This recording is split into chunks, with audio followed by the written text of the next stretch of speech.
me also say this. One of the key things he's going to try to do is say, well, the prosecution expert was wrong when she diagnosed Jodi Arias as having borderline personality disorder. Oh, no. Indeed, she is actually a battered woman suffering from post-traumatic stress disorder.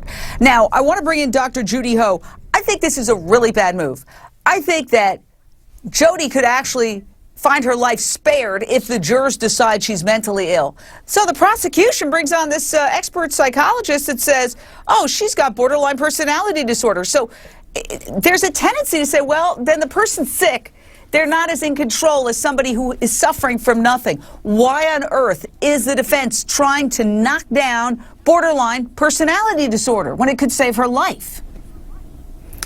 Well, Jane, that's a really good question. Borderline personality disorder has a lot of stigma around it. It's not like depression or anxiety, where I think most people would feel sorry for somebody who's suffering from that.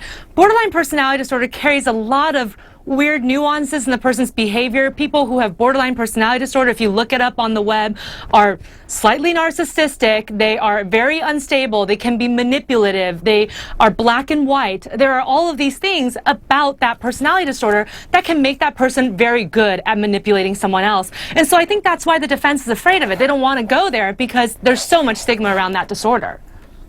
Yeah, I can understand, but sometimes don't argue for the sake of arguing. Honestly, even if the prosecution brought it up, it's still information, and I think she does have borderline personality disorder, and it kind of makes me, you know, and not to say sympathize, but if somebody's sick, if they're mentally ill, that means that they're not as in control as if they are completely normal.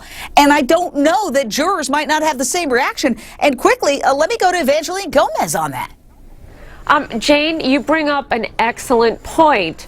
But Dr. Ho's correct. There are some people, there are many people out in the community who think that there's a negative stigma associated with borderline personality disorder, that there's somehow some kind of choice involved. It's not viewed as depression.